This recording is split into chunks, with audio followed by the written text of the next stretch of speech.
자, okay, let's start. So let's review what we have done last time. So last time we talked about how to graph the function and how to change the perspective of the function. So let's summarize what we have done and what we are going to do. So to graph a function z equals to xy with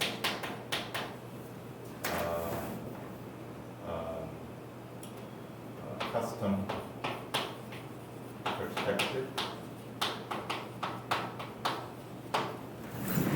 So first of all, we have to find out the way to rotate our perspective. So our method was to rotate by y-axis first and then rotate by z-axis. With these two angles, I can change any perspective. So first of all, rotate the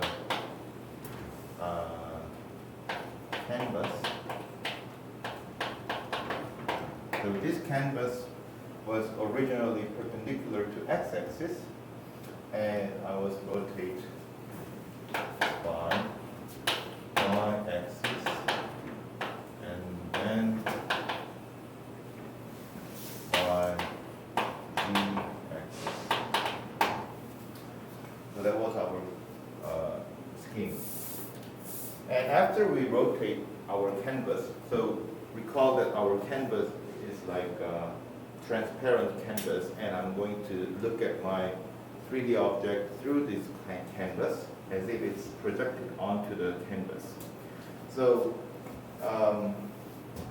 I have to project my 3D object, whatever that is, for each point on the 3D object should be projected onto the canvas. Project the 3D graph onto the 2D canvas. The reason why I'm putting the canvas as a capital L is that this canvas is lying in this 3D space, but we are going to draw this canvas in 2D plane, right? That's how we draw the 3D object in the paper or this blackboard 2D thing. And then that's it. And then the third step is that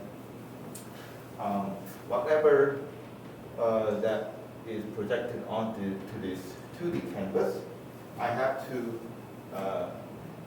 make it in this file, which gives you 2D picture. So draw projection, or what should I say? Just draw the object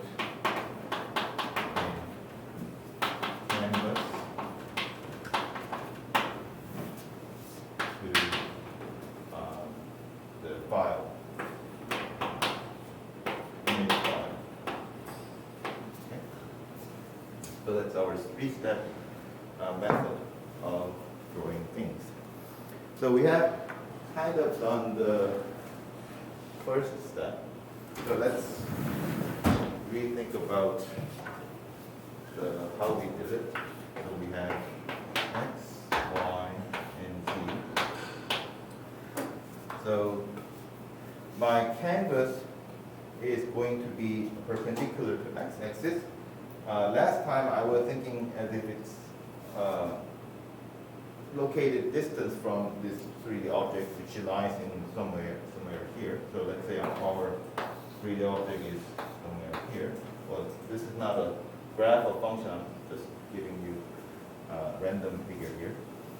And you can think that my canvas is somewhere at here, but since we are going to project 3D points in 3D object onto this plane, you don't really need to put this in away from this origin. If you're going to project everything on this plane, you can just simply put your plane at the origin. The plane passing through the origin. So I'm going to start my canvas as same as YZ plane. So this is when x equals to 0. This is my starting point of my canvas, right? And I rotate it by y-axis and z-axis.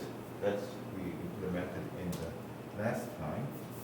And then think about the normal vector to this plane. It was x-axis, which was 1, 0, 0 vector. So after we rotate this normal vector, we'll also rotate accordingly by y-axis and z-axis. And then let's draw rotated canvas here. So after rotation, we will have somehow this kind of picture. So when you rotate plane passing through the origin by y-axis and z-axis, the result plane also passing through this origin. Right? So this red one also passes through the origin. And here is our same figure. And well, you see the 3D object can pass through this plane, the canvas, but that's okay because this is just imaginary canvas. I can project it onto this plane. And now we have different normal vector to this rotated plane. Let's see, this is V. Okay. Or I will give a different name in the code, but let's. But usually the normal vector is represented by n, so n for normal. And what we are going to do is pick a point or any line, because it doesn't matter if you pick a point, then line is the line is the thing that connects two points. So it's enough to pick any point that you want to draw. And think about way to project a point, 3D space, to this plane. So I'm going to project this point onto the plane. So I'm going to draw another picture, a better picture. So suppose that my plane, so rotate this axis and then put this rotated canvas in this configuration. And then this is our normal vector. And then let's say we have a vector here. And say this is the origin. Okay. Here is a random point, x, y, z. I want to find out the position inside of this plane when I project my point in 3D space onto this plane perpendicularly.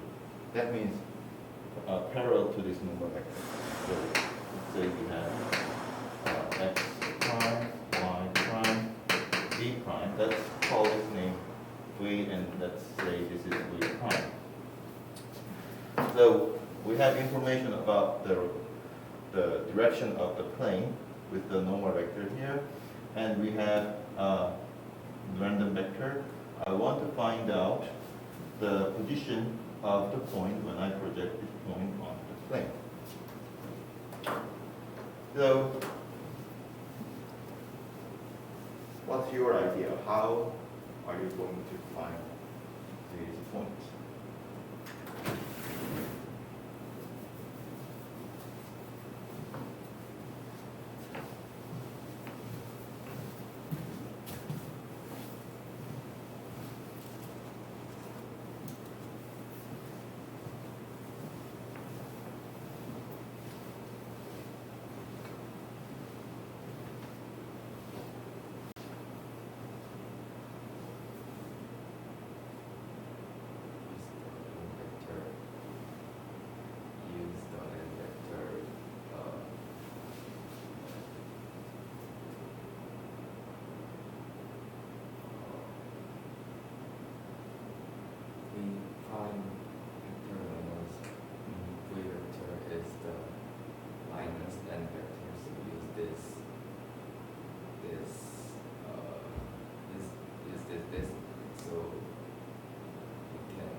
So we know the coordinates of V vector, and we want to find the coordinates of V prime vector. And what's your name, sir? Jayan? Yes. What Jayan said is, think about position vector from the origin, these two vectors. So I will call the same name for these red vectors. This is V and this is V prime. When I take V minus V prime, this will parallel to the vector n. So we are going to somehow use that fact. It's a good idea. And let's see. I know that this line, which is, this one is actually the V prime. This is V prime minus V vector, right? I know this is parallel, but I don't know the length of this vector. So the thing is, I have to find out the length of this vector to find out the V prime coordinates, right? So let's see.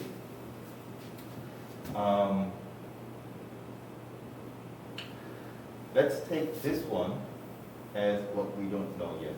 But we know that this is parallel to n, so we know that this is c times n. So I know that V prime equals to V plus c times n because of this assumption here. And what's the relation between V prime and n? They are perpendicular. They are in a right angle position. So what kind of equation can you set up with two vectors which in the perpendicular position?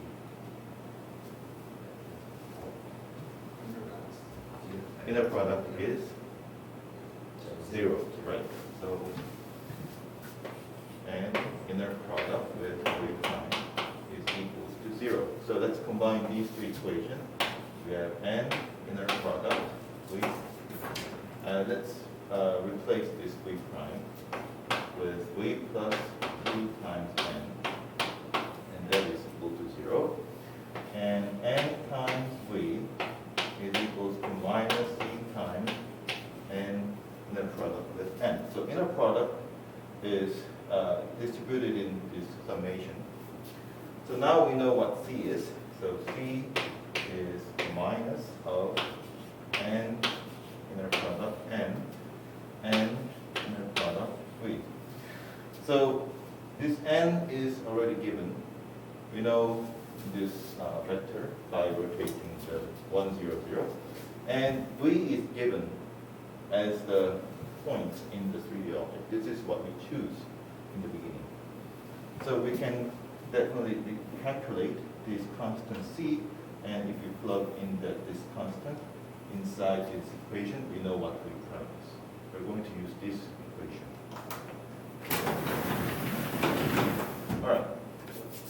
So we know how to project points on the 3D, 2D canvas, and then think about how to draw that into the canvas. Because after all, what we are going to see is this red plane, rotated plane, as if you're looking at this plane in the same direction of this normal vector, right? So when you draw any picture inside a 2D plane, you have to assign xy coordinates in this 2D figure. So what's the xy plane, xy coordinate system in this rotated figure? So originally it was y-axis and z-axis. This is x and this is y inside of this canvas. This xy axis is also rotated accordingly with y-axis and z-axis. Right?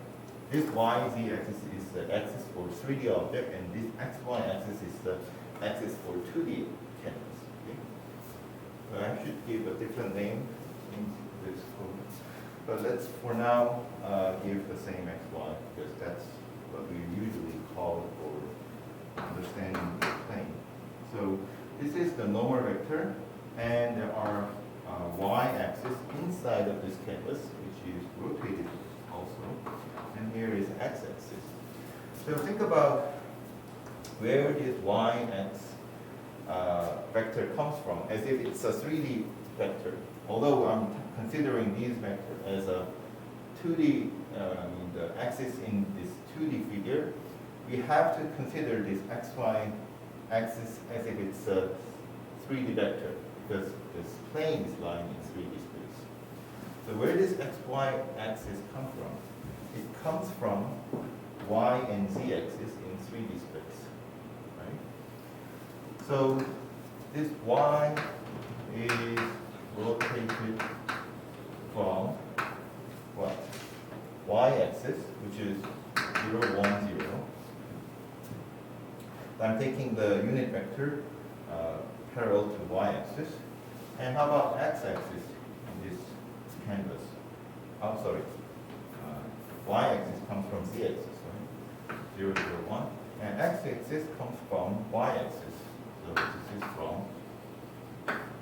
0, 1, 0. Okay? So we can find out the x unit vector to the x-axis direction and y-axis direction as a 3D vector by taking the rotation of 0, 0, 1 and 0, 1, 0. And then I have to find out the coordinates of point projected onto the canvas according to this xy axis inside of the canvas. So let me draw another picture. So I have v prime. Here's my plane. Now it's upright. So let's say m is coming out of this blackboard. Okay? And let's say v prime is somewhere pointing here. So v prime is lying inside of this plane. And here is our x and y, which is rotated 3D vector from 0, 0, 0, 1, 0, 0, 0, 1. Okay. So let's see. Let me give a name for this. So x-axis is when I keep moving along this direction, and y-axis is along this direction. Let's say this is S1 and S2. Okay? So S1, S2 are vectors rotated from these two vectors. How am I going to find out the coordinates of v prime inside of these figures?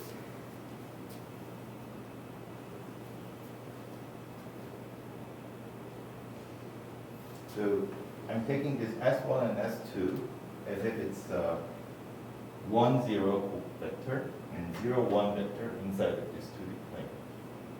But actual vector S1, S2, these vectors are 3D vectors.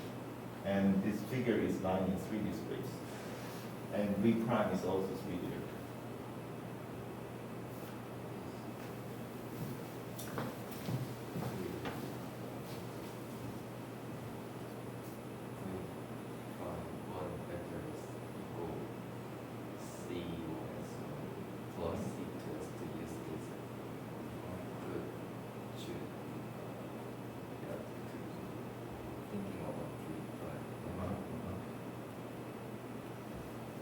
That's good, very good idea.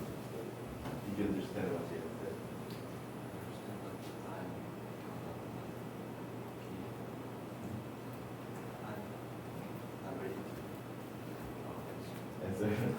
But you agree with this idea that what he said, what they have said is, since v prime is linear combination of S1 and S2, so we have to find out what C1 and C2 are.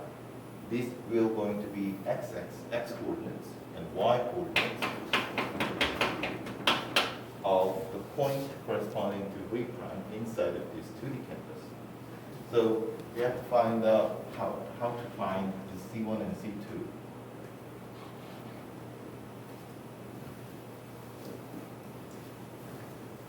So let me ask another student.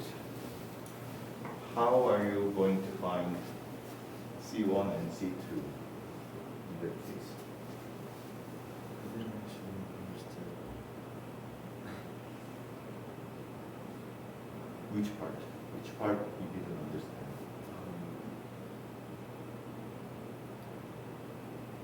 Yes. Finding C1 and C2. You didn't understand why finding C1, C2 give X and Y coordinates in canvas? Okay, so good question. So this is what we're going to plot in PNG file or JPG file. Okay? Whenever we're going to plot anything, we have to give a coordinate to the point. Right?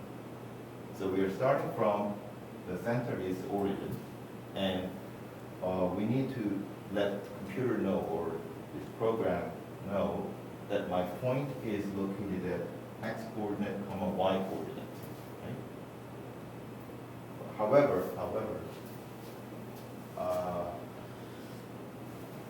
we are in 3D space. Okay? This plane lies in 3D space. We're simply looking at this plane inside a 3D space as if it's projected on this plane. Okay? So my S1 vector becomes the vector parallel to x-axis, and S2 vector becomes parallel to y-axis inside of this 2D plane. So there are other independent vector through this plane because we are in 3D space, but we're going to ignore that. The vector that we're going to ignore is the normal vector to this plane. This normal vector, which is coming out from this blackboard perpendicularly, is not visible because we are looking right on this direction, right on this end direction. So we can just simply ignore the end direction and just looking at S1 and S2. And this will be our picture. So I think compare this figure here. So we have an object in 3D space. We're going to project onto the plane, and we are going to look at this plane in n direction, the normal direction. Right? This is the result when we're looking at this plane in the normal direction. And we have to plot that in 2D image. We have to find out the coordinates. The coordinate is given by the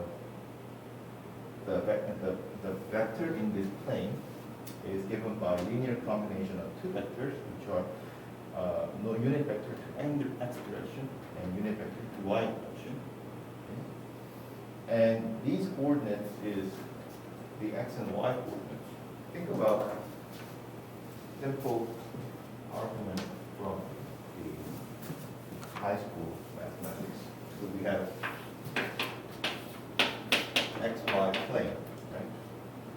If you have x, y, that means you're moving your position from origin to the horizontal way by x unit of unit vector, and then move your position to y direction by y unit of unit vector to y. Right? So this is 1, 0, and this is 0, 1. You can simply take the x times of 1, 0 and y times of 0, 1. Right? This is the x and y coordinates. We are doing the same thing, just replacing these 2D vector with 3D vector.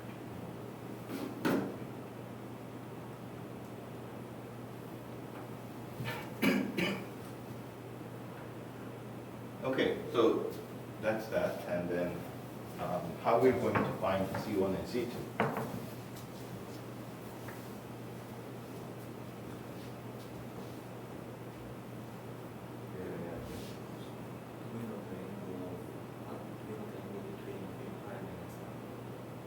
We can by using some property of vectors, how would you find the angle between two vectors? So we need two equations to find C1 and C2. Right.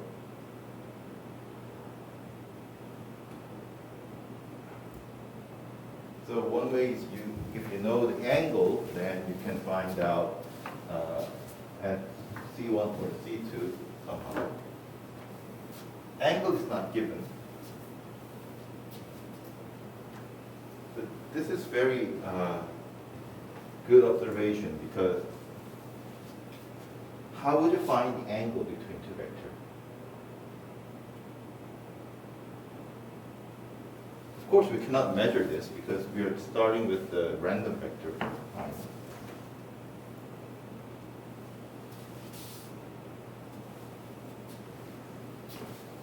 Do you have any answer from Zoom?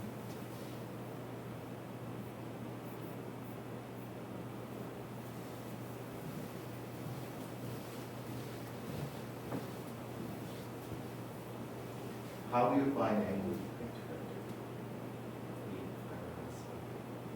We prime and so on, for example.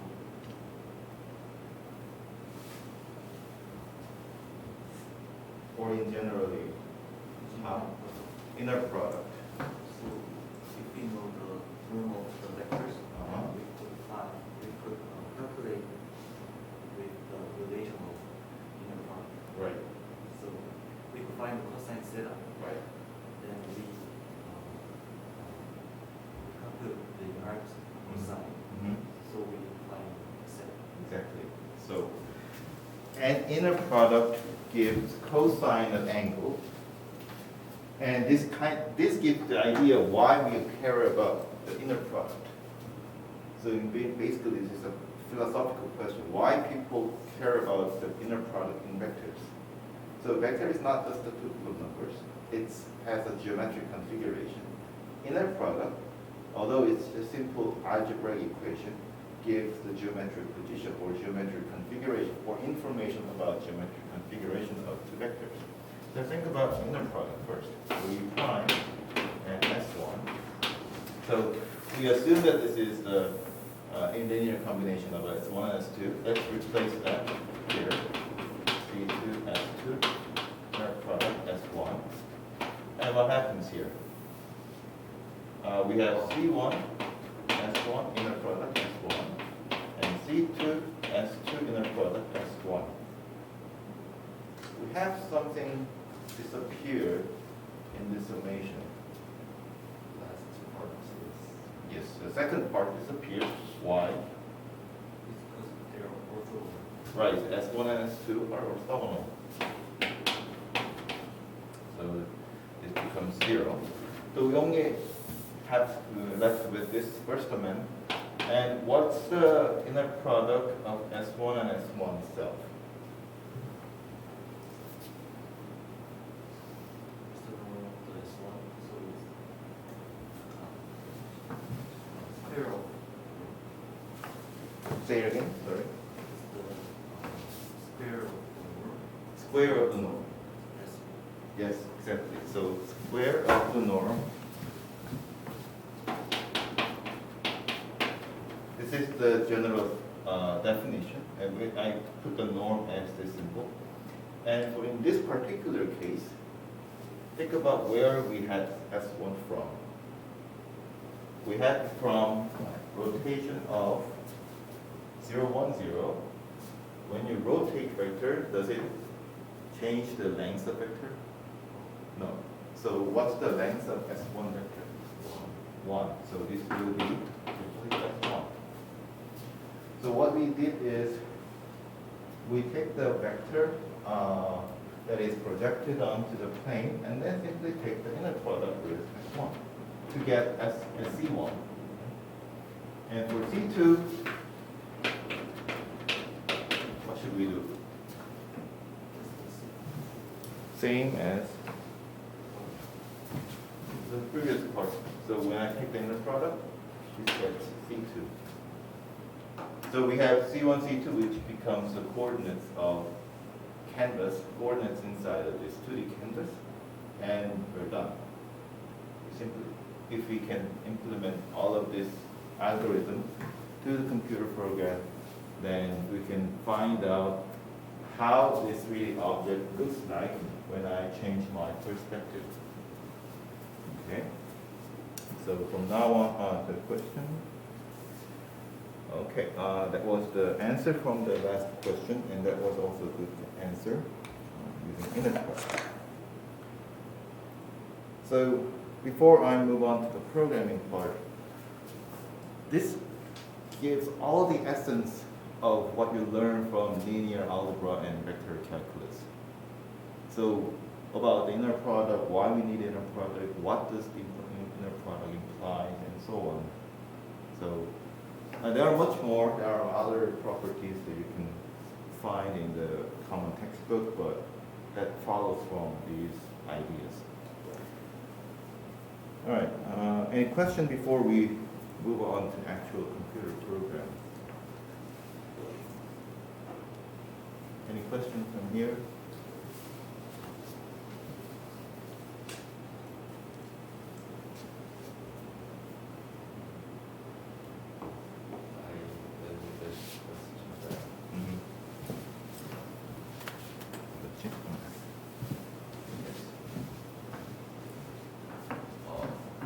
These parts, we want to get the C1 and C2, but we do this inner product that the result is the C1. So why this using the program this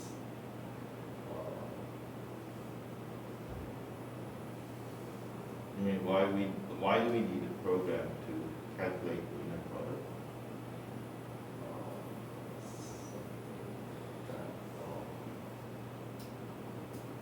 You can say 그러니까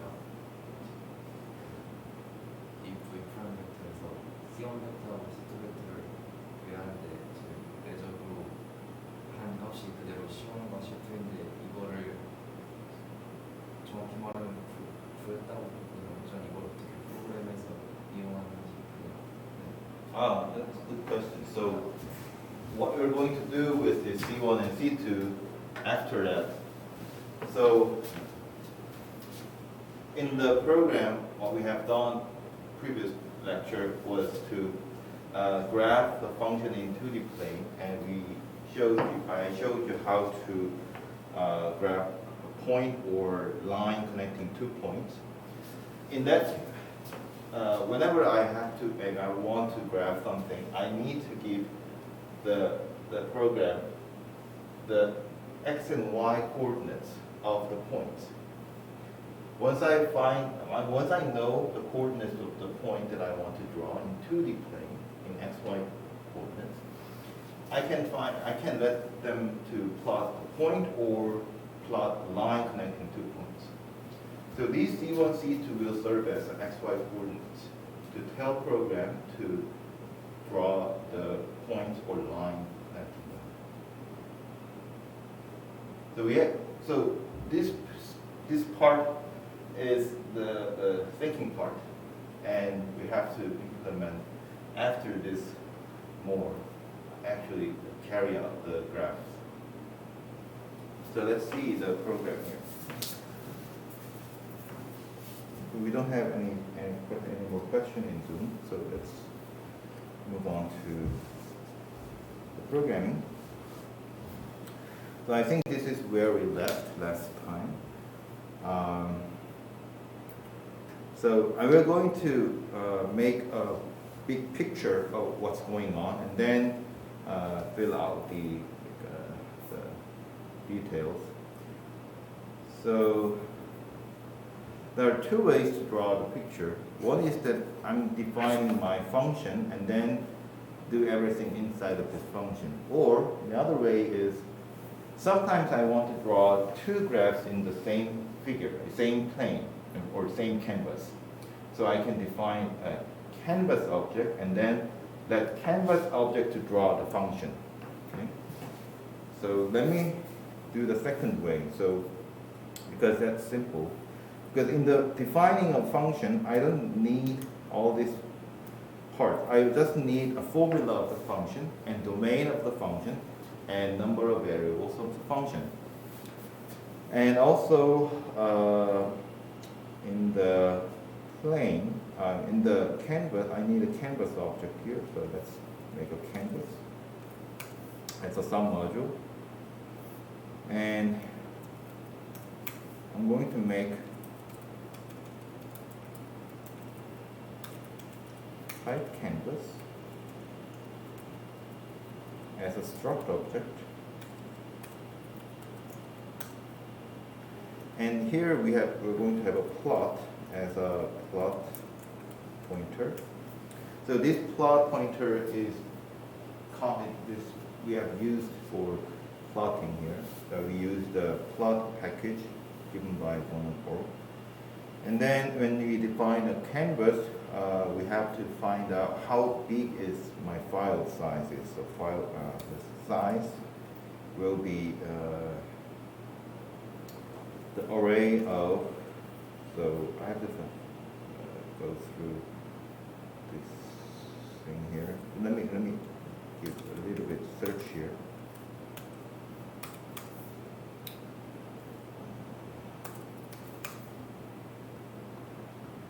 Please wait a few minutes. So let me find out. So sometimes when and let me show you this, let me share this video here. Okay. So let's see, plot.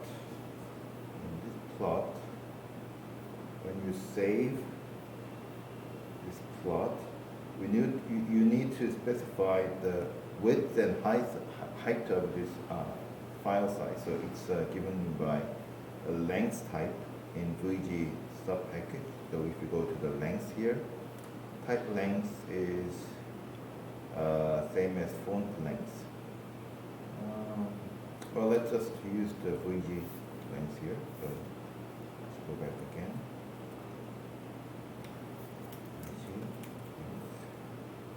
Okay. So it's an array of VG lengths.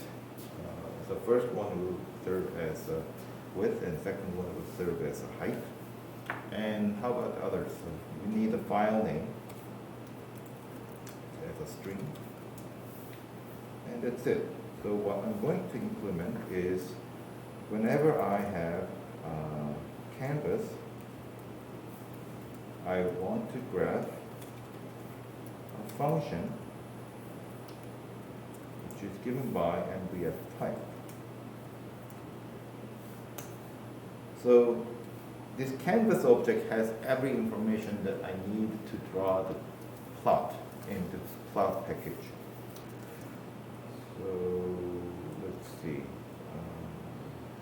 Wrong here. It just means that probably I didn't install this yet. So I have to go get GNOME.org and v1 plot. So leave it here. And whenever you make a struct, you have to provide it with a new struct name. So I'm going to give new canvas as a function that splits the initialized canvas pointer. So the thing that I'm putting in front of this name means that I'm going to retrieve the pointer of this struct. So if I have to explain the pointer, I'll probably do the bad job because I'm not in CS. I'm not programming expert. But basically, the pointer means that it gives you the address where the struct is located, not the struct itself. So you're not looking at the value, but looking at the address of the location where you're storing this object. So why do I need this pointer? Because I want to observe the same object all the time by looking at the address of the struct. If I'm not putting this asterisk here, then I always have to copy my struct object, and then that might cause some problem. So the new canvas always returns the address of canvas, so initialized as, so the plot is given by plot new, and size is, let's see, it's length of 400, and then file name will going to be at default test.png. So you can change this information later in the main function. We're going to graph this, let's see, so graph function, the later, okay, so not now. All right, let's see. Okay, let me give this name. So,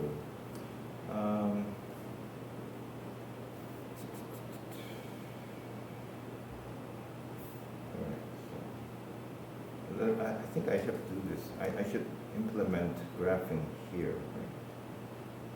So let's see. First of all, when I try to graph some function, I have to specify the angles of rotations. So I need two angles. One is for rotating about y-axis, the other for z-axis. So my angle will be in array of floats, and let's put a comment here. So when I put the slash, this gives the comment of the function, comment for anything, but if I put it above the function, it gives the comment for the function. And here, so T is the array of angles of rotation, y-axis and z-axis. Okay. All right.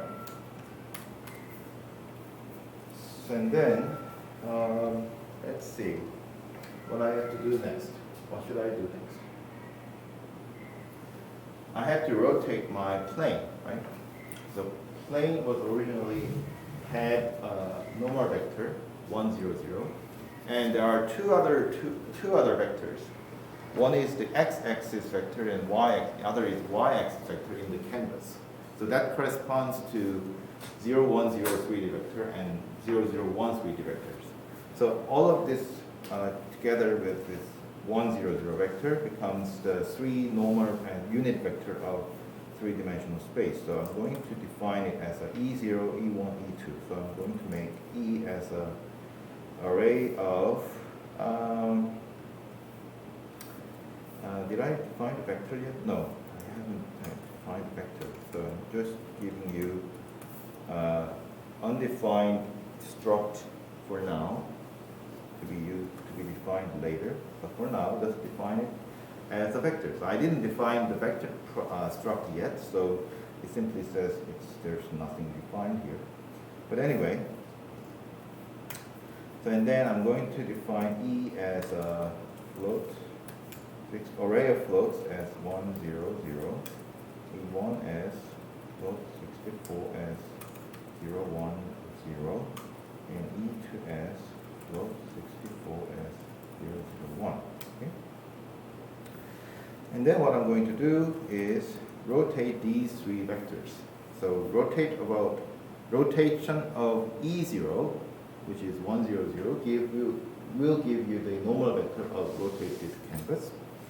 So I do this for E0, E1, E2. So 0 to 3, we have I plus plus, here. And after rotation, I will define a different symbol. So let's make S as our new name. Vector. So it's array of 3 vectors. And Si is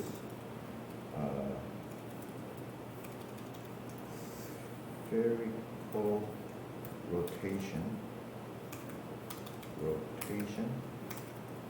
of vector EI with its 2 angles, T. Okay?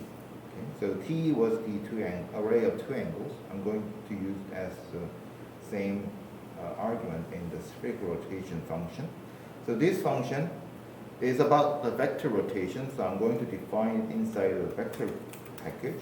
So I haven't defined yet, even I didn't announce this function yet, so there will be an error message here. But let's keep moving because I just want to give the whole algorithm set up as a set up before I fill out the detail. So once I done this, what's going to be the S0? So S0 is the normal vector of rotated canvas. So canvas. Okay. And what about S1? Is a unit vector to the x-axis of the canvas. And how about S2? This is the y-axis, unit vector to the y-axis.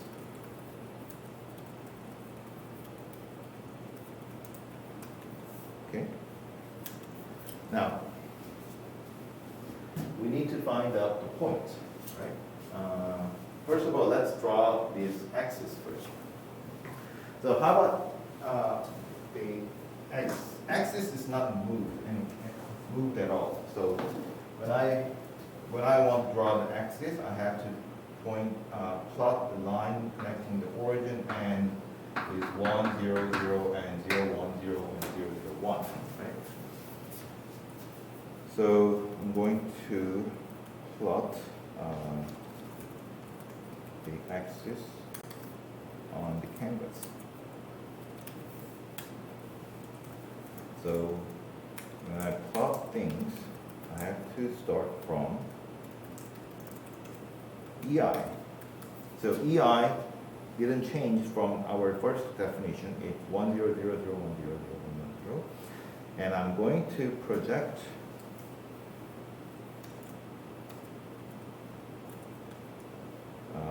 onto the plane, which is normal to the n direction. So n direction is the S0 vector here. So this is going to be the vector projected onto the plane. I set it as 3 here. And then in order to draw things about this v vector, I have to find out the coordinates C1 and C2. Right? And I'm going to take a v inner product, let's say inner product with S1, and this is going to be my C1, and this C2 is a v inner product with S2. Okay? So we have C1 and C2. I don't need the origin because the origin is the origin when I project it onto the canvas. So from now on, it's simple plotting here.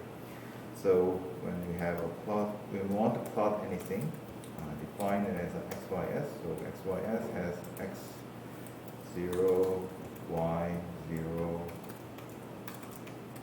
and X. Now it's a C1 and Y is C2. And then, so this canvas already has a field, which is the plot. So I'm going to add the plot here. So first, define the line.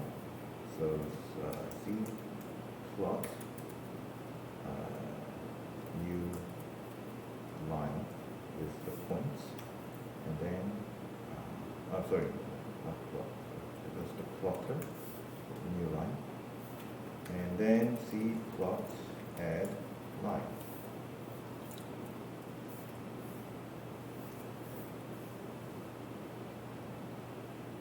So plotter's not imported, it's imported.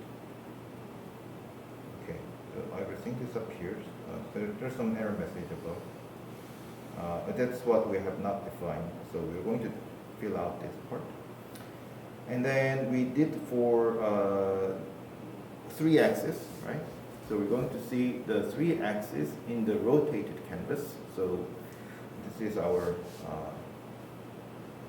bottom figure. And then we're going to draw actual graph of the function. So now, in order to graph function, the last time we used the mesh grid, right? We had the mesh plot. So from 0, I will going to be the index for the x-axis, x array. Let's see. I think I should define it a little bit further here. Let's say n is the integer field, which is given as the main number of subdivisions in each axis. So let's initially set up as 20. So from 0 to see the n. So whenever you want access to the fields in this struct, you put the dot in between. C dot n means the n is of the struct C, I++, and for j from 0 to j, from j up to C dot n, j++. And I have to find out the value of z. So my z is given by f of x and y, but I didn't define my x and y. So here we are fixing x. So x is from the start value of the domain, right? So in the MVF struct, there is a domain field which stores information about the interval of x and y coordinates, right? So first array is the array of x interval, the left and right limit. So we have it's starting from here, and then we have a number of subinterval as n. So this will going to be a float I times. I think this can be just I, but just give it here. And then f dot domain 1 minus f dot domain. The right limit of the x-axis and the left limit of x-axis is the length of subinterval, total interval. I have to divide it by number of subinterval, which is n in C struct. And this gives the equally distributed array from the leftmost value to the rightmost value of the x array. And that's fixed. And we're going to set y as similar. I'm going to copy here. Instead of starting from the zeroth array, I'm going to use the first array. So first array of domain gives the array of y limits. So same thing here with the y. So here we have 1 and divide by same number of subdivisions. Okay, so it's done. And when you access to the formula, you have to find out the formula field,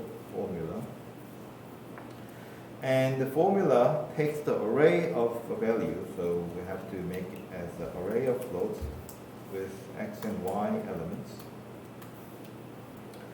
And array, the return value is also array, so we have to use the z0 as our function value here. and then let's see. From now on, let's draw things again. So points are the plotter, x, y, s, and we are going. Let's see.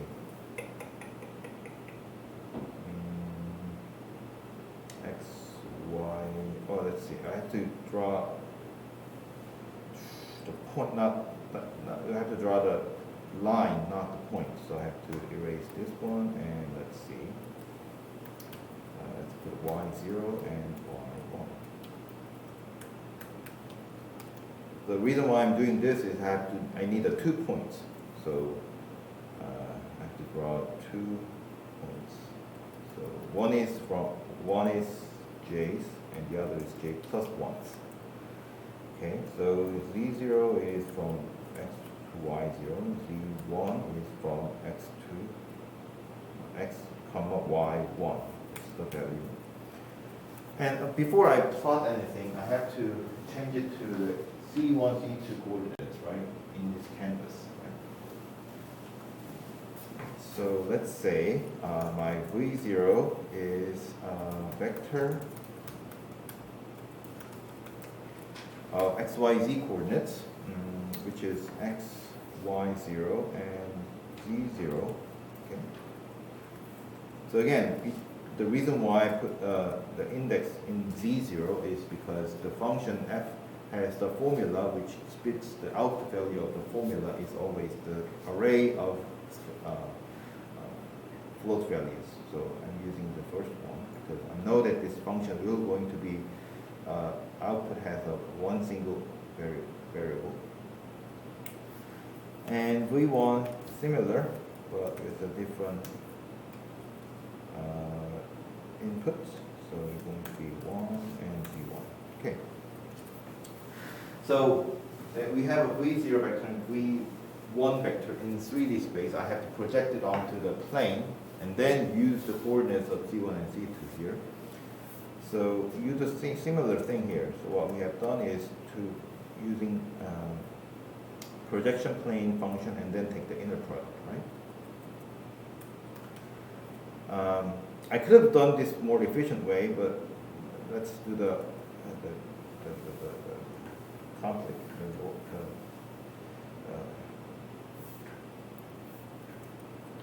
Not hard way, but it's just inefficient way.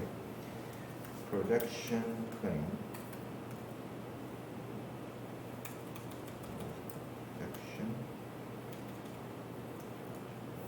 Project plane. That was the name. Project plane. Okay.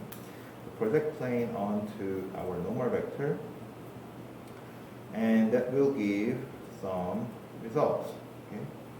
So I will store this to W0, give a different name here, and then same thing for W1. I'm going to project V1 to the plane with normal vector S0, and here I have to use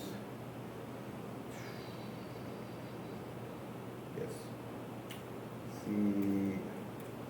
It's really not a good way to do this, but just to give a every time giving a different symbol is not a good way to do this, but I will change this later. Inner product with what? Take the inner product with S1, right? So same thing here, same S1. And C02 will give you the W0 inner product S2. Okay. Same thing for W1. So instead of C0, we have C1, C1, 2, and now we are ready to plot this. So I have to use C01, C02 as the X and Y coordinates of first part. And the second point that I'm going to draw the line is that C11 and C12. Okay.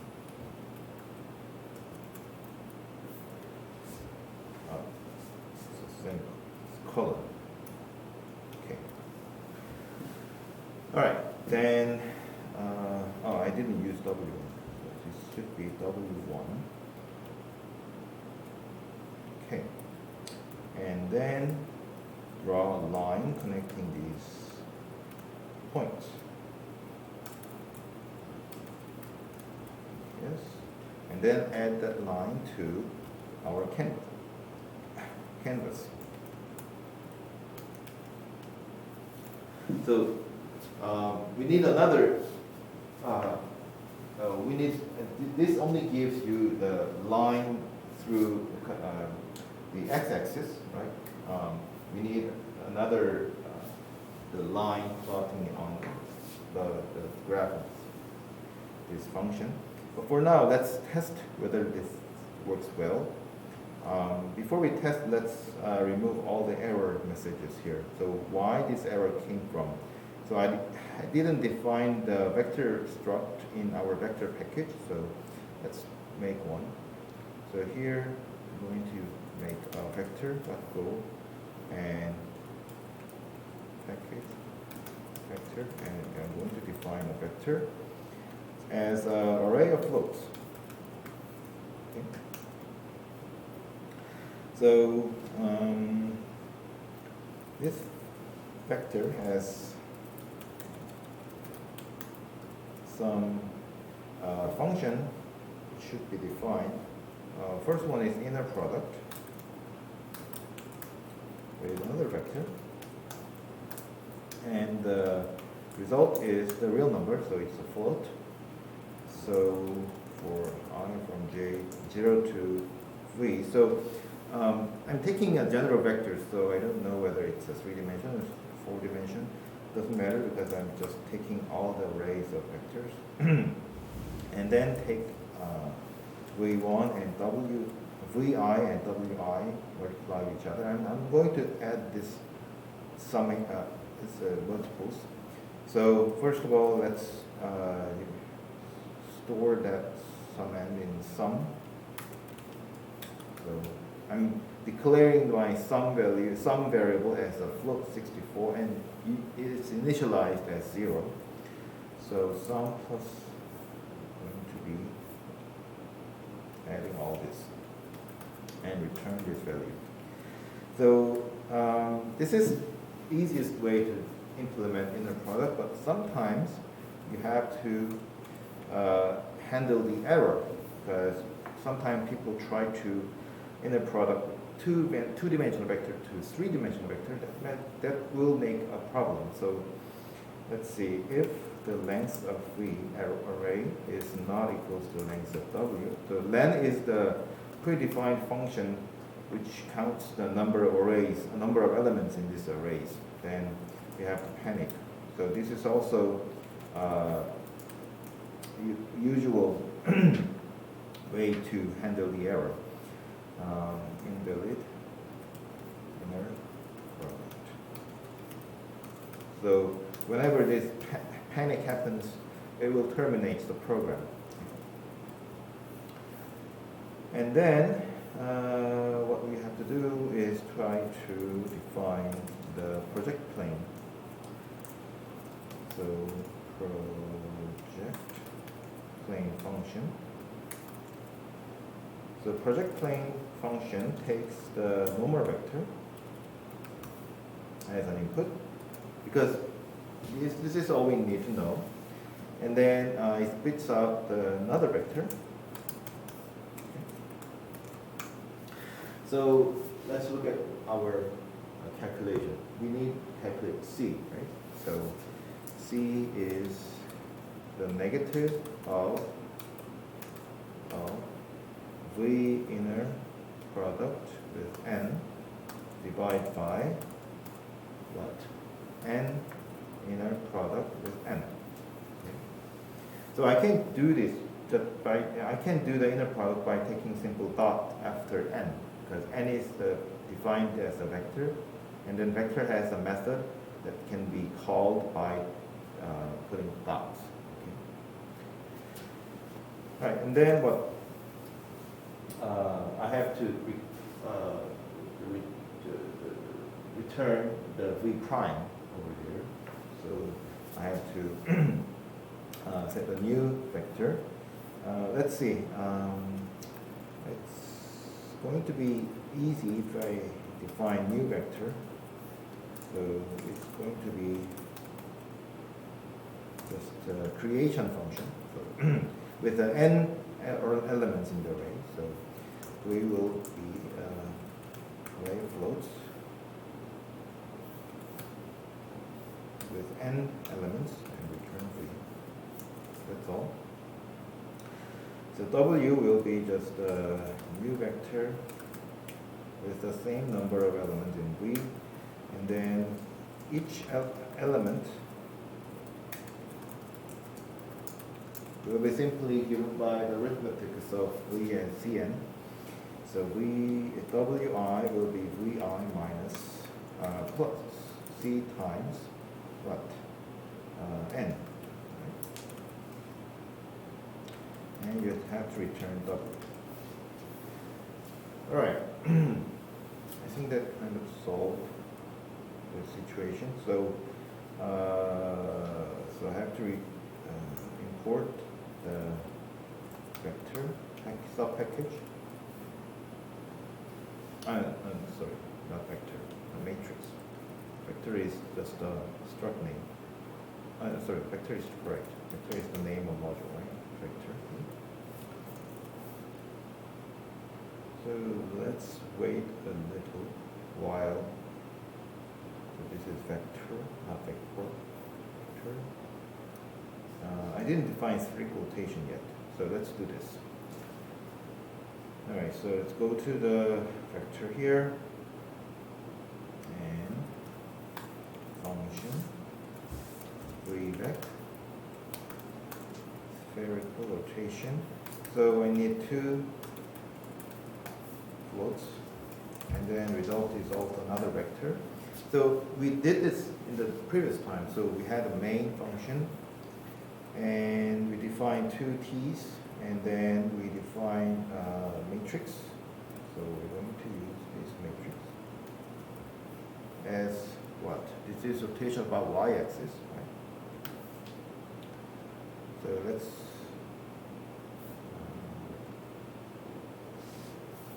okay, so before we do this, let's make another here. So first of all, I have to make a matrix multiplication. So let's see. Let's define W as a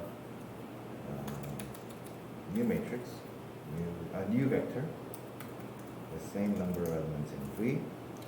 And then we have to define a rotation about y first. So we're going to define matrix multiplication to the vector w. So we're going to call rotation matrix about t0 angle on y-axis. So y is just an argument that I'm taking to tell this computer that I'm going to take about y-axis. I have to define the function called the rotational matrix. I haven't done this yet. And then take a multiplication with the w vector, but usually you cannot take the multiplication between matrix and vector. You have to make the vector as a matrix. Let's recall how we have done. So here we define the vector as a matrix, right? So that's why we could have just simply multiply these matrix and vector. But here we define the vector as simple array, one-dimensional array of floats. So we have to somehow make it as the matrix. So let's define two matrix function here. So two matrix is the conversion of the matrix to vector to matrix. So this gives the matrix object, and we're going to use a column vector as a matrix form. So we're going to take M as a matrix, new matrix of how many rows we need? The same number of elements in V, and we need one column. Okay? For I from 0 to I, less than, and then of V, I plus, and mi0 will be the same value of vi. So 0 is the zeros column. So single column, we have only single column, so we're only changing the value for the row. So we have return m, and that's it. We have done the multiplication and rotational matrix. We have to define on the matrix goal, because that's about the matrix. So function rotation matrix. It takes argument about what string or what axis are going to rotate about, and also the angle. The angle t is the float, right? So and then it spits out the matrix. So it depends on the axis string, which matrix you have to return. So first of all, let's define a matrix in 3 by 3 form, and then you have to split the cases when axis is defined as string of x and string of y and string of z. So in that case, usually we use this syntax, so switch, and then case when we put y, of course we need x, but we're not going to use that. But let's implement here. I'm not going to write anything when x is called. I don't know why it's lagging, but it's having a small lag. In that case, I'm going to use this definition in the main that we have done previous. So we have matrix here, so it's going to be M.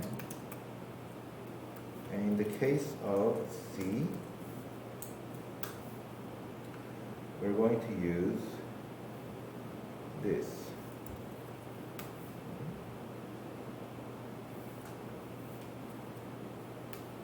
All right.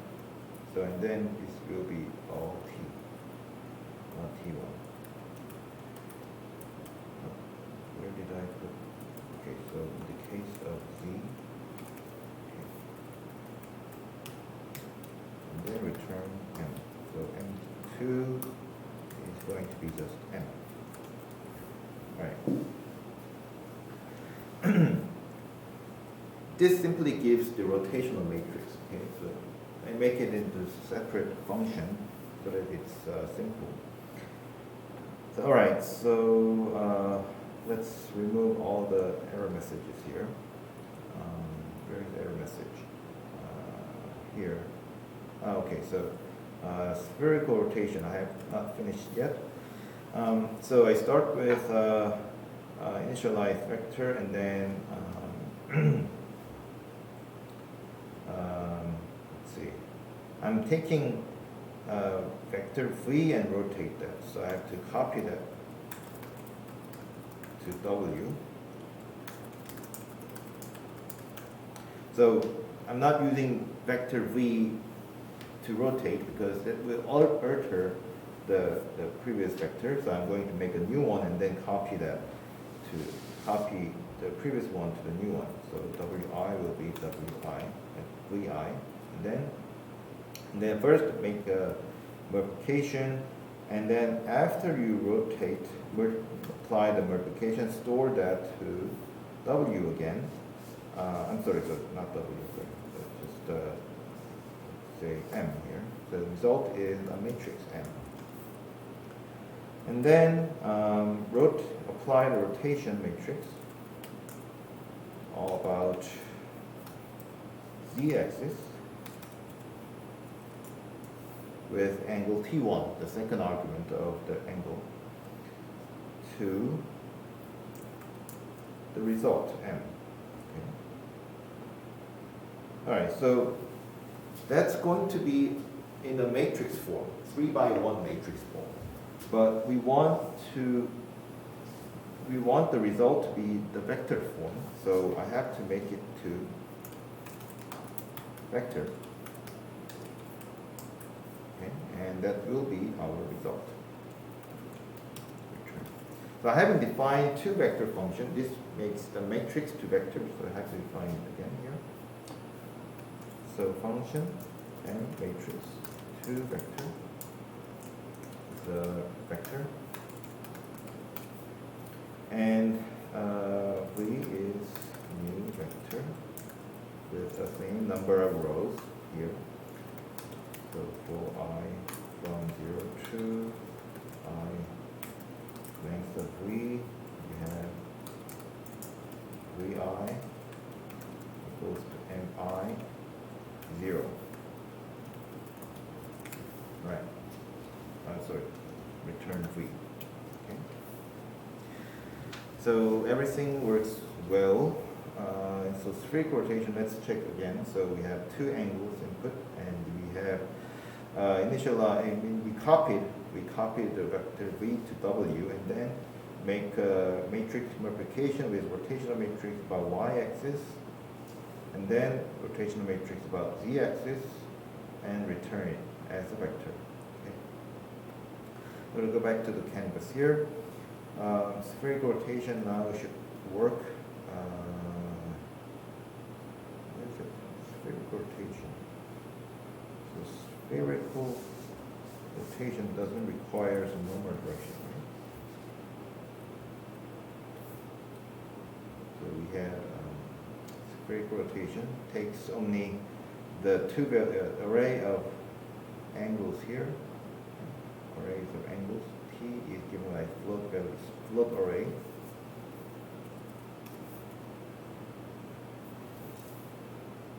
Maybe the type of spherical rotation. Spherical rotation. Okay. So this is defined as the method of vector. So this is the result. So I'm going to take S1 SI vector and then take the spherical rotation about T angles. And then, wait. So I'm not taking ES, I'm taking EI and take a spherical rotation and then store to SI. Okay.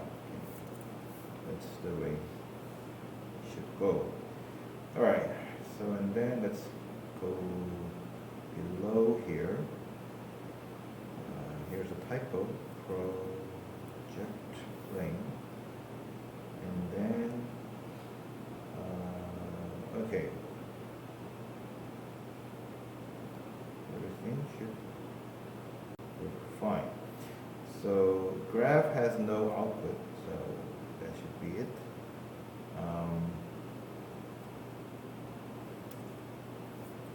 And let's see. Let's define other functions. So C canvas has a save function.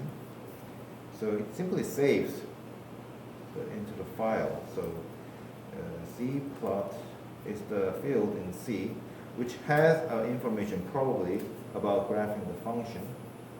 And then I'm going to save it to C has size, which is in VG length array. So takes the first argument as the width argument, and second one as the height argument, and then the last one is the file name argument, which is stored in the file name field, and that's it. So we have graph function and save function. So let's go back to main. All right. So first of all, I have to define my function MVF type in order to call any graph. So erase this, and then I'm going to define a new MVF.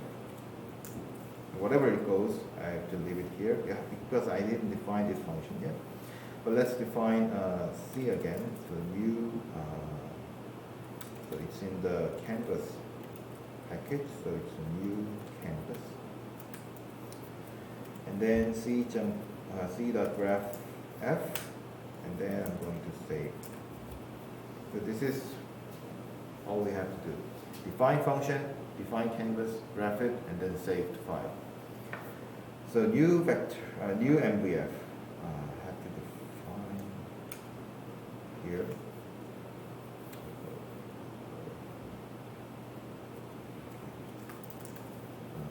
New MVF. All right. So what do I need? I need a function takes the array of floats and then splits the array of floats. And also I need a number as an integer array. So it's an array of number of independent variable and number of dependent variable. Okay? So I explained why we need this array. And domain is array of two arrays of float. All right. And then it gives the pointer of MVF type. Okay, so it returns the MVF pointer of formula is F and number is MV and domain is stone. Okay, that's all. Actually, you don't need this. Well, you can define a graph function as a method of this MVF, but we already defined the graph as a method of canvas object. And this is it. So let's go to main again. And in the MVF, we have to define a function as simple function. Let's say X array and spits out 464. And how it defines is the following. So it returns the array of floats. So it's a single elements array. So x0, 0, x0 times x0, and take a minus x1 times x1. So it should be bracket. So new MVF is in MVF package. This should be how it goes. MVF is called. So error message will disappear soon. And then, okay, so this is first argument that we have to put. And the second argument was number of variables. So we have to put a number of variable is 2 to 1. And third argument was the domain, right? So domain of floats. So floats, let's see, start from -2 to 2 for x-axis and then -2 to 2 for y-axis again. Right, so here we have 2. That's the end of the argument. Okay. Here's an error message. More error message. Let's see. Expected statement from. Okay, so I forgot one parenthesis here. Parenthesis ends here. Okay. And then let's see. C graph has more argument. Oh, it needs the angle of rotation, right? So let's put the angle of rotation as a float values.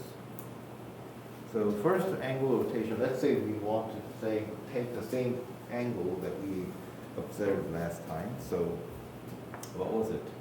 The mass dot op cosine of mass square root of 2 minus divide by square root of 3. And then the second one was mass dot pi over 4. So these are two value of floats. 1, 2, mass dot pi over 4 and 2. Okay. And then we need the second argument as MVF type function. Okay.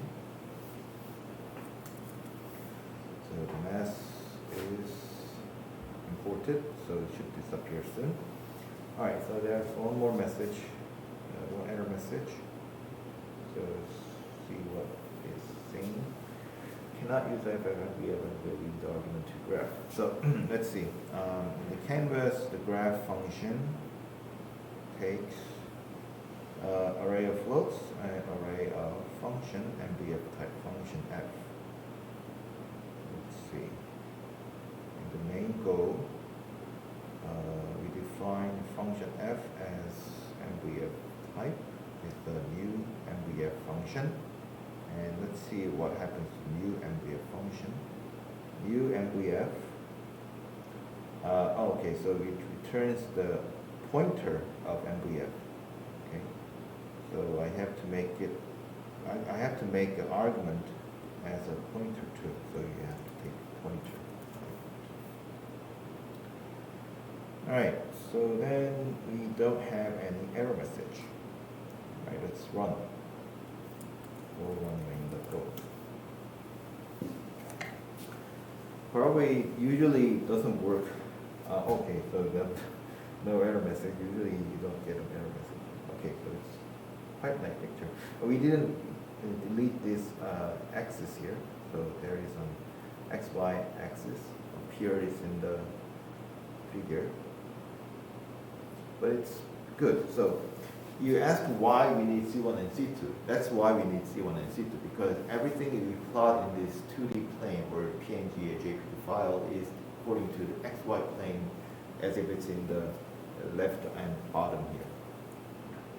Okay, let's make X and Y coordinate disappear. Okay, so we have plot here, so it's about plotting.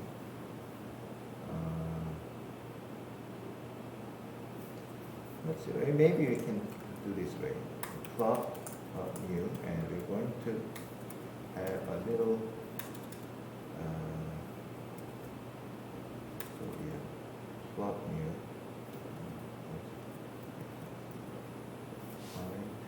axis, okay, and then going to assign P as my plot. Okay, so and then we have a comma. We should have comma here. And then let's run again. Get the P test P. What?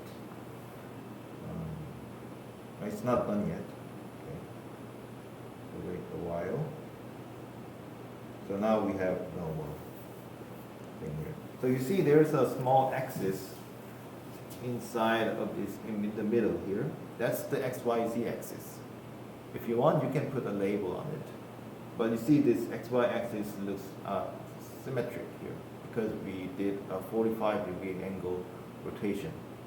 What if we had a different angle rotation? So we can change it by assign different value. So let's see, maybe I can put pi over 3, or maybe pi over 6. That should be more dramatic. Right. Okay. And then save it. And run again. Let's wait until it updates. So this was previous figure, and this is when we rotated about pi over 4, and now new figure is when we rotate about pi over 6. You see the axis, XY axis are a little bit tilted, right? And you see the lines which lies on this graph of plane, a graph of function, right? If you want the better picture, you should put a line in the different direction, in the y direction, I mean the x direction. These lines are drawn in the y direction only. So you see, but I think this is a good picture in this case because I used the x squared minus y squared function. You see this looks like horse saddle, the thing that you put on the horse, on the back of the horse when you ride a horse. So it's just called a saddle.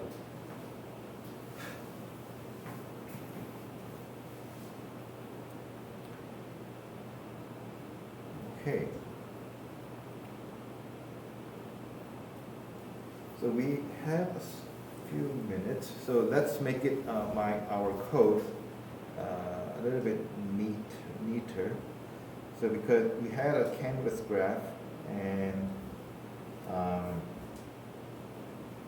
actually, if you want to grab another function, then you shouldn't put your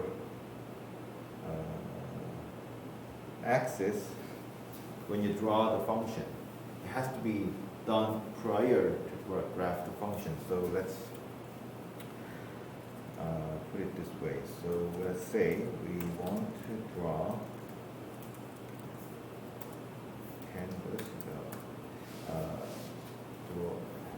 draw axis here. Or let's see, in other in other perspective, in other thoughts, it will make a problem if you graph a function in this perspective and the other function in other perspective. But this function takes the angle of perspective when you draw the function. So I have to pick this t outside of this argument, because this will make a problem. So let's say I want to make it arc here. So it's inside of canvas, I have to make an angle as a fill. So then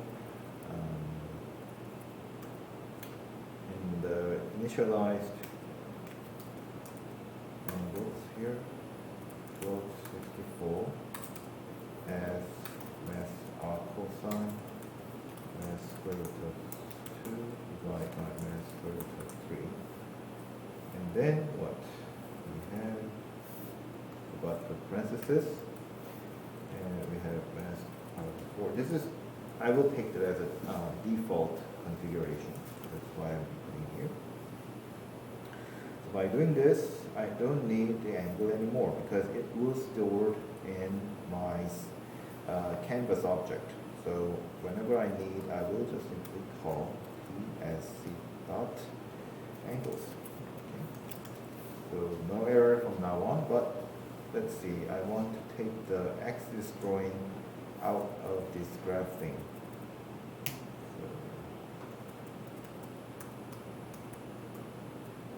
t here. But still, I need these SIs in order to take a projection and also find out the C1 and C2. So I'm going to copy this and paste here. So let's see.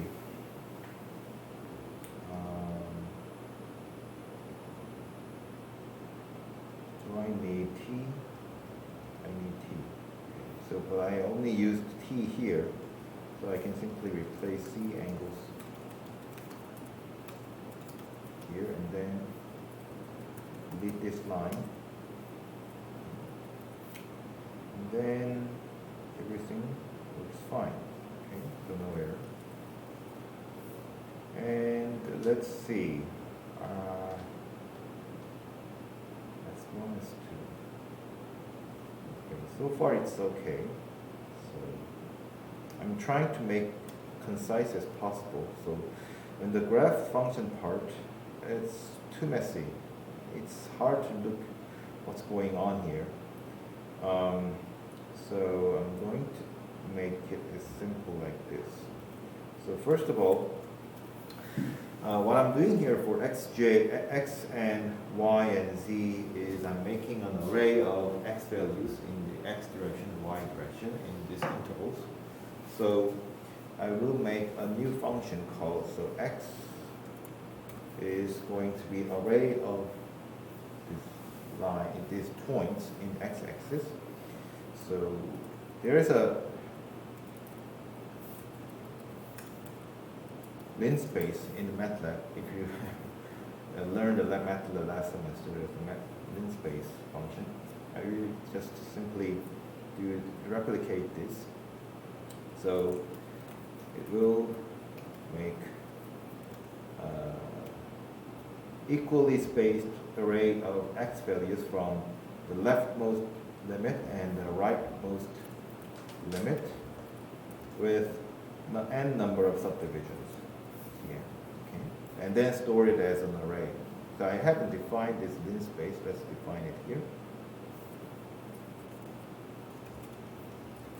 Linspace. So you don't have to define you don't have to define the struct whenever you define a Go type. So Go function. But if I define my linspace function inside of canvas.go, it will make difficult to read what's going on. So I will make a separate file. So linspace takes T0 and T1 as float values.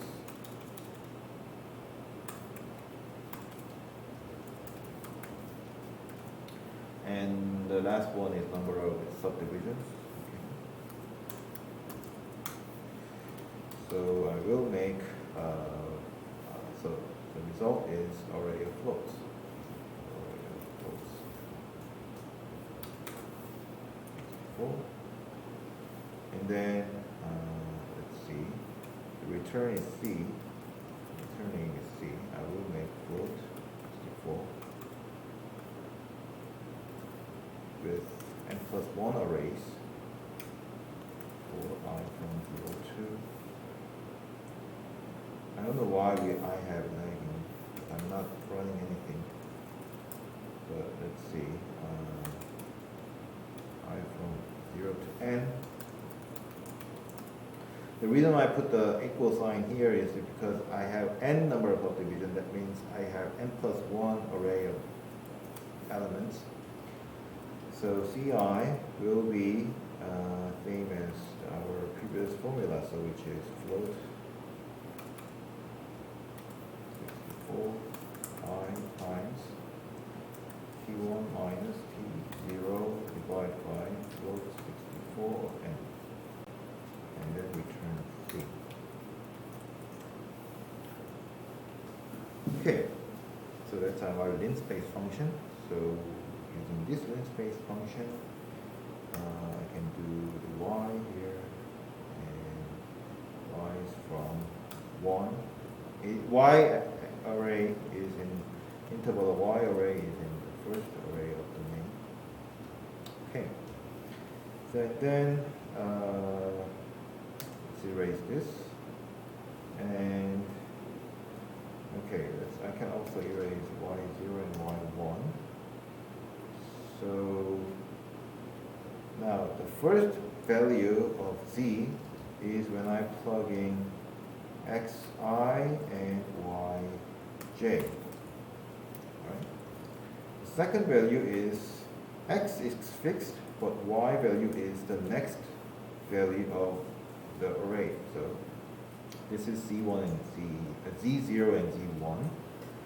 And all right.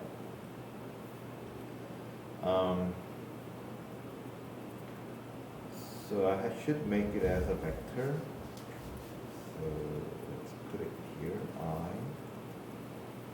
j, and here is I and j plus 1. Okay, the two vectors. And let's see, what else I can make it simpler. So this V0 is a vector which has a project plane method. So I'm going to take this project plane at the end of here, project plane. So instead of assigning this vector into new argument, new symbol, I'm just taking this vector right right? And then apply this project plane method. And this project plane method will give another, let's see, vector. And then same thing for this part. So we have project plane as 0. Okay. I forgot comma here. So I don't need these assignments. But now I have to find out C1s and C2s. So let's try to make it this way. So for now, whatever I'm going to do after this is going to define a point. So let's define point as a plotter as 2. And for I from 0 to 2, I use I, so I have to use another symbol. So here is K. I have to use it K as my increasing argument. And the K point will be plotter xy of the following values. So x will be C1 value and y will be the C2 value. I have to compute the C1 and C2. So let's say I will have a function that computes for me. So whenever I have the vector, I will store it to v. Did I use v in? Okay, so I haven't used v, so I can use it. And then I'm going to take v coordinates. So let's say coordinates of v respect to S1 and S2. Alright. So I'm going to take C0 and so coordinate is a function that splits the coordinates of C1, C2, which defined by inner product. Okay. So I haven't defined it yet, so that's why we have a red line here. I will define it later. And then I assign my points to be a plotter xy type with these elements, x and y's are this way. So I have done this for k0 to 1, not 2, just up to 1. But when I do this, I only want to change the index of j. Okay.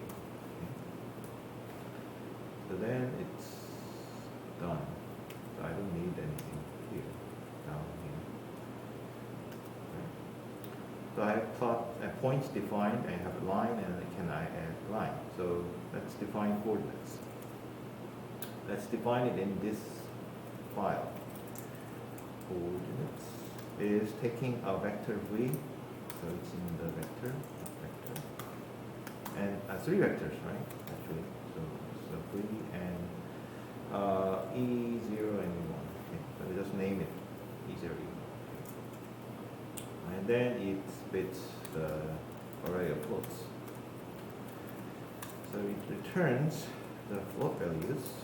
The first one is v inner product E0 and second one for the inner product with E1. And that's it.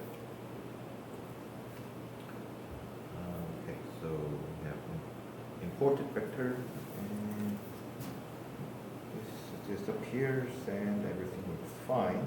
So we have one more error. So we have Z1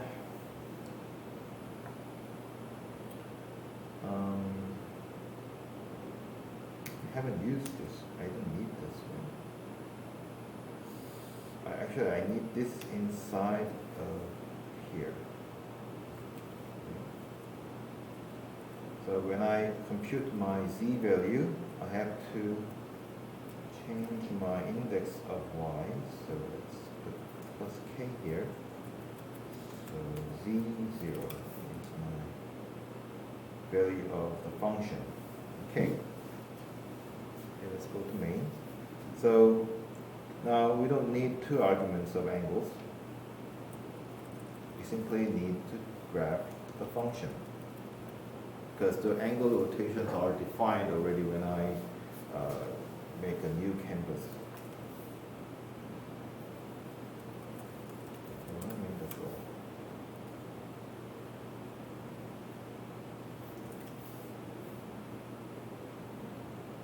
Alright, it's done. Let's start PG.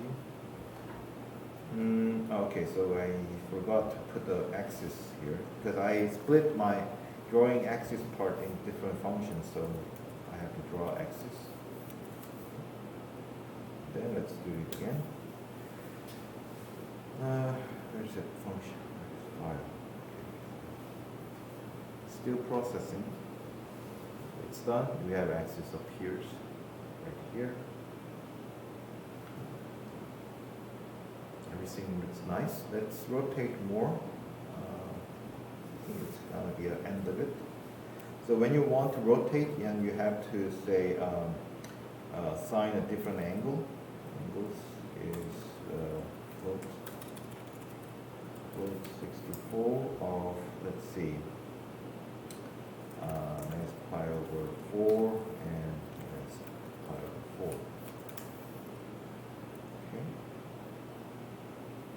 Go on and let go. So this was previous picture, and when you rotate different angle, you see that there's a small change in the perspective and also in the configuration of graph. Right, this is how you implement the graphing calculator, which takes a different angle of perspective. So before we finish, let me summarize what we have done here. So why we are trying to make this graphing calculator? First of all, we started with the motivation that we want to see the limit, what's going on with the function, weird function at 0, 0. What's the limit of the function when x, y goes to 0, 0? And in order to find out, we need a more precise version of graphing calculator. The previous version cannot change the perspective. We wanted to change the perspectives to understand the graph of function better. And meanwhile, when we designed this graphing calculator, we talked about every aspect of vectors, inner product and projections and so on. And then once we have a graphing calculator, what can we do with it?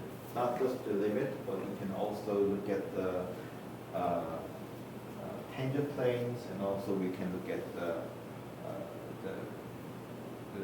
rate of change in certain direction, or also you can draw two different graphs in the same plot, or you can plot a parametric curved line on this graph of function, and so on. But later, after the midterms, we are going to talk about the integration, and when you integrate over a surface, you have to use this graphing calculator. So this is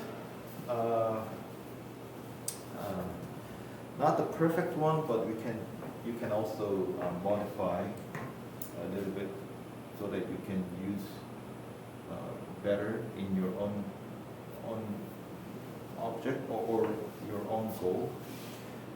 Maybe you can choose this as your project subject, or you can just do it for fun. So anyway, this is it for the graphing part, and the next time we're going to talk about continuity and the derivative, what do they call in the single variable function case, we had a differentiability of the function. In the set two variable or multivariable function, you also have the differentiability of the function. So we're going to talk about that next time. So maybe we are not going to do is kind of programming this much from now on. So do the exercise or do some other project part on your own. All right, thank you for listening and see you on Friday.